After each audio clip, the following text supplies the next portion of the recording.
Good morning everyone, welcome back to the channel to a new blog. আশা করছি তোমরা সবাই খুব ভালো আছো। আমিও অনেক ভালো আছি। আজকে অষ্টমী, সকলকে জানাই শুভ মহা অষ্টমী।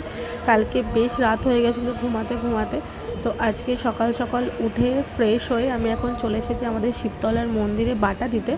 এখন বাজে সকাল 9টা, আর আজকে এখন থেকে ব্লগটা স্টার্ট করছি।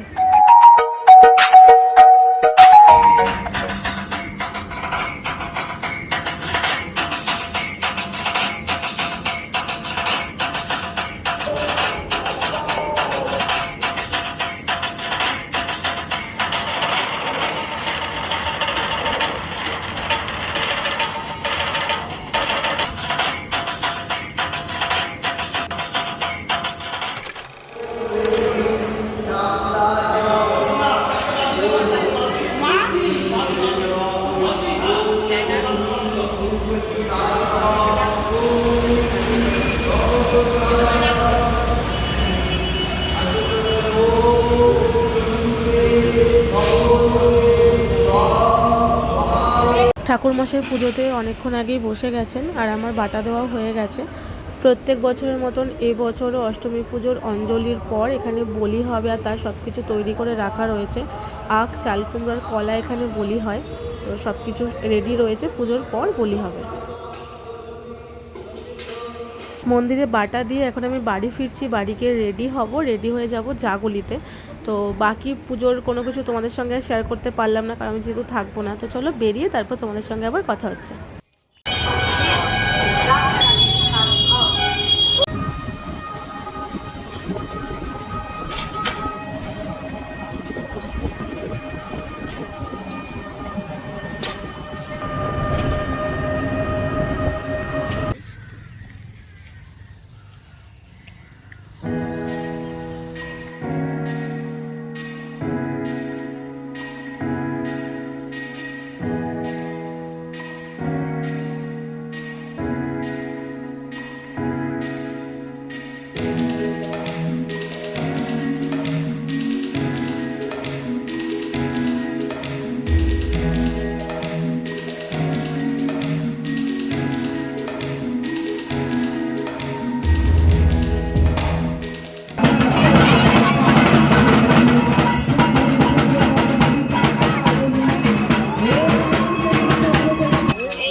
অষ্টমী পুজোর অঞ্জলি দেওয়া হয়ে গেছে। এখন রয়েছি মানিদের পাড়ার পুজো মণ্ডপের এখানে, আর অঞ্জলি দিয়ে আমি আর মা এখন বাড়ি ফিরছি। একটু বেরোনোর প্ল্যানিং আছে, যদি বেরোয় সেটা অবশ্যই তোমাদের সঙ্গে শেয়ারও করব। আজকে মায়ের আমার ম্যাচিং ড্রেস হয়ে গেছে। তোমাদের সঙ্গে সেই সকালবেলার কথা হলো, তারপর আবার এখন কথা হচ্ছে। দুপুরবেলাতে একটু বেরোনোর কথা ছিল, কিন্তু আমার গরমে এত শরীর খারাপ লাগলো যে আমি আর বেরোইনি।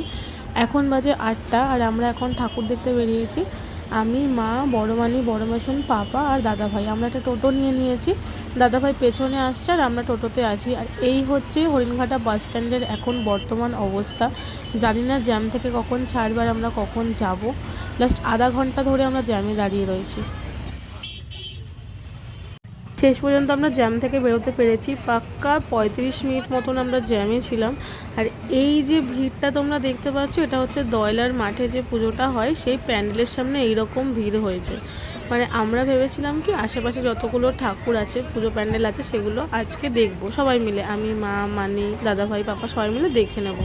কিন্তু এই যা ভিড় হয়েছে, মেশন তো দেখতেই পারবে না, কারণ এত ভিড়ে মেশন যেতেই পারবে না। রাস্তার ভিড়ভাড়টা কাটিয়ে এখন আমরা চলে এসেছি ফতেপুর স্কুল মাঠে যে পুজোটা হয় সেই ঠাকুরটা এখন দেখব। প্যান্ডেলটা তো খুবই সুন্দর করেছে। আর মেশন আর এই ভিড়ের মধ্যে ভেতরে ঢুকবে না, মেশন বাইরেই ওয়েট করছে। আর মেশন বাইরে বসে রয়েছে বলে দাদাভাইও আর ঢুকলো না। তো চলো আমি, মা, মানি আর পাপা আমরা এই কজনেই যাই। তো চলো ভেতরে যাওয়া যাক।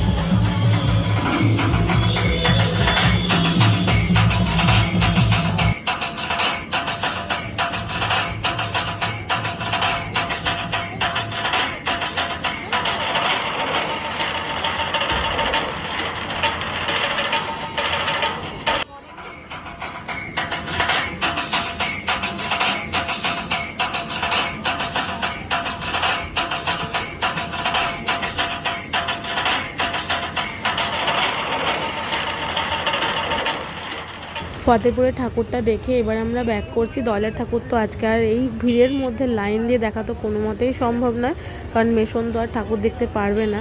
মেশন ভিড়ভাড়টাতে এমনিই যেতে পারে না, তার মধ্যে এত ভিড় হয়েছে আমরা অ্যাকচুয়ালি বুঝতেই পারিনি যে এরকম ভিড় হতে পারে। এই গরম আর ভিড়ে মেশনের আর ভালো লাগছে না, মেশন এখন বলছে বাড়ি যাবে। তো আমরা এখন মানি মেশনকে নামাতে যাব বাড়ি অবধি, রাস্তায় যে কটা ঠাকুর পড়বে সে কটা দেখে নেব। তো চলো যাওয়া যাক। একেই আজকে রাস্তায় এরকম বীভৎস ভিড়, আর তার মধ্যে টোটো যত রয়েছে সব আজকে রিজার্ভে কেউ বেরোচ্ছে না, সব ঘন্টা হিসাবে টাকা নিচ্ছে।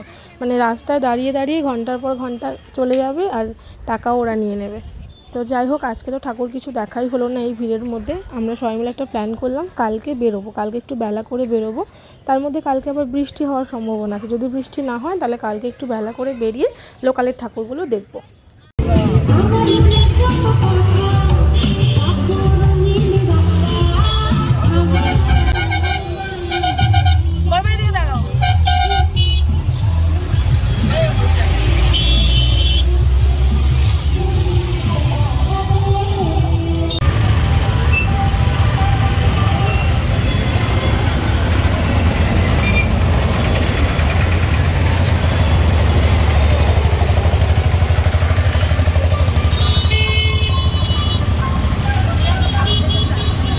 যেতে যেতে আরও একটা ঠাকুর দেখতে পেয়ে গেলাম, এটা হচ্ছে যুবগোষ্ঠীর পুজো প্যান্ডেল। এর একটা জিনিস খুব সুন্দর করে, এখন ওপেন প্যান্ডেল করে, যেটা একদম সবাই সামনে থেকে রাস্তার ওপর থেকে দেখতে পায়। খুব সুন্দর করছে ঠাকুরটা।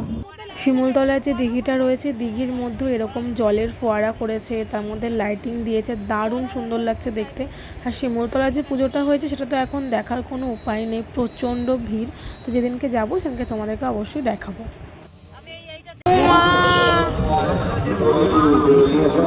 তাকাও দিকে, তাকাও দিকে, তাকাও। ও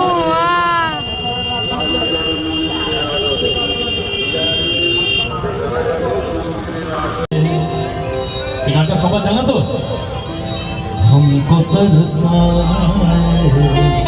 বড়মালিকে বাড়িতে নামিয়ে দিয়ে এবার আমরা ব্যাক করছি। আর এই যে ফাংশন হচ্ছে, এটা বর্ণালী ক্লাবের যে পুজো হয় সেই পুজো প্যান্ডেলের ফাংশনটা এখানে হচ্ছে। এই ঠাকুরটাও আজকাল দেখা সম্ভব হবে না, প্রচণ্ড ভিড়, অনেক সময় লেগে যাবে। আর আমরা এখন যাব আমাদের পাড়ার মানে কিশোর সংঘ মাঠে, এখন ওই ঠাকুরটাও দেখা হয়নি। তো চলো মাঠে গিয়ে দেখা হচ্ছে।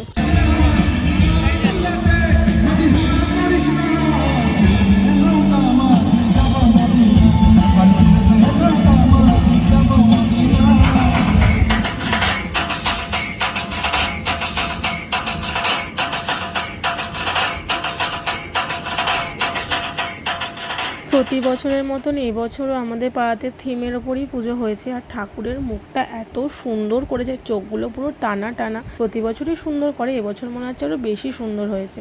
ঠাকুর দেখে বাইরে এসে দেখছি পাপা ভোগের খিচুড়ি এনে দিয়েছে, আর খিচুড়িটা খেতে এত টেস্টি হয়েছে যে আমি বলে বোঝাতে পারবো না, এত ভালো হয়েছে।